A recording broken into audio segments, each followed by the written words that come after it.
नमस्कार, आरतीज किचनमध्ये तुमचं खूप खूप स्वागत आहे। तर आज आपण मस्त असं हे ईडलिंबूच्या लिंबापासून औषधी गुणधर्म असणारं लोणचं पाहणार आहोत। तर त्यासाठी लागणारं साहित्य पाहूयात। तर इथे मी अर्धी वाटी गूळ घेतलेला आहे, 2 चमचे लाल तिखट आहे, त्यानंतर इथे चवीप्रमाणे मीठ घेणार आहे।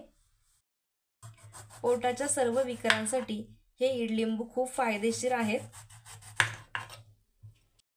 किंवा जर मग कोणाला किडनी स्टोनचा वगैरे त्रास असेल तर त्यांच्यासाठी देखील हे ईडलिंबू खूप फायदेशीर असतं। आता आपल्याला याच्यामधील सर्व बिया काढून घ्यायच्या आहेत।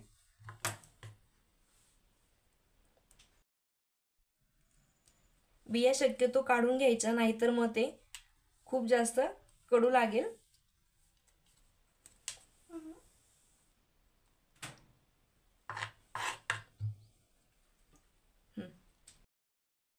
मोसंबी सारखेच असतात हे देखील लिंब।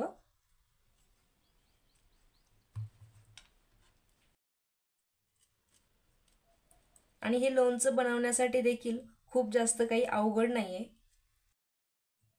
आता हे लिंबू आपल्याला बारीक अशा आकारामध्ये कापून घ्यायचे आहे। याच्या छोट्या छोट्या फोडी करून घ्यायच्या।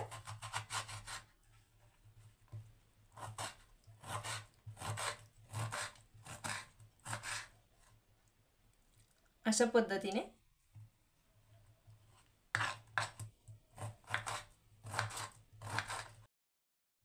तुम्ही इथे बघू शकता, संत्रीप्रमाणेच याला देखील खूप जास्त रस आहे। इथे माझं पूर्ण लिंबू चिरून झालेले आहे। अशा पद्धतीने इथे मी याला बारीक अशा आकारामध्ये कट करून घेतलेला आहे। आता लोणचं बनवायला घेऊया। आता याच्यामध्ये 2 चमचे आपल्याला तेल टाकून घ्यायचं आहे। आता तेल इथे छान असं गरम झालंय, याच्यामध्ये अर्धा चमचा मोहरी टाकून घेऊया आणि अर्धा चमचा जिरं। छान अशी खमंग याला जिरे मोहरीची फोडणी बसू द्यायची सुरुवातीला।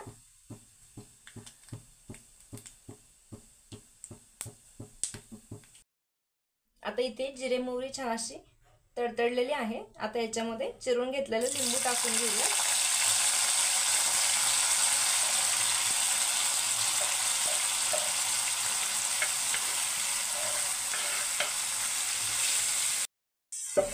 याला छान असं एकदा मिक्स करून घेऊया।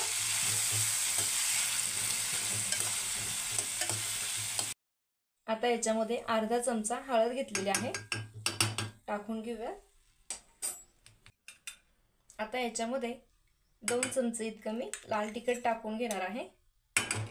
आपल्याला खूप जास्त हे तिखट बनवायचं नाहीये। आणि चवीप्रमाणे मीठ, साधारण इथे मी 2.5 चमचे मीठ टाकलेलं आहे। आता हे छान असं एकदा मिक्स करून घेऊया। कमी साहित्यात आणि कमी वेळेत हे झटपट बनवून तयार होणारं लिंबाचं लोणचं आहे।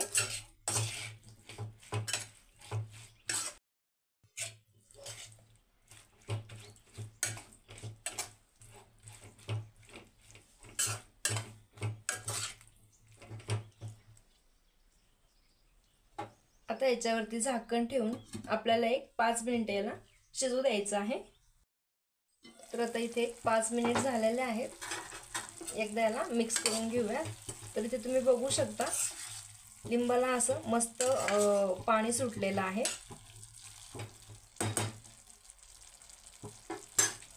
आपल्याला याच्यामध्ये गूळ घालून घ्यायचा आहे। गूळ याच्यासाठी घालायचं आहे की हे लिंबू थोडंसं कडसर असतं, त्यामुळे याला छान अशी गुळाने चव येते।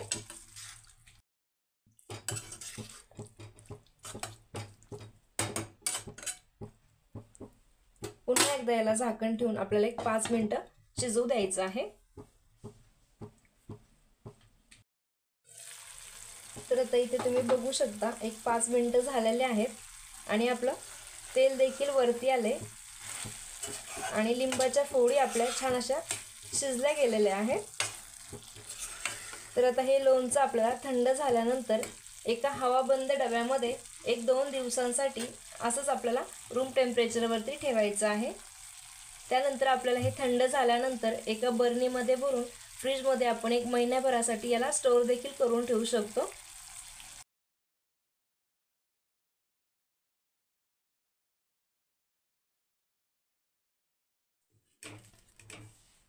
तर आता सर्व करायला घेऊया। तर ही इडलिंबूची रेसिपी तुम्हाला आवडली असेल तर व्हिडिओला लाईक, शेअर व सबस्क्राईब नक्कीच करा। पुन्हा एकदा भेटूया अशाच एका नवीन रेसिपी सोबत। तोपर्यंत धन्यवाद।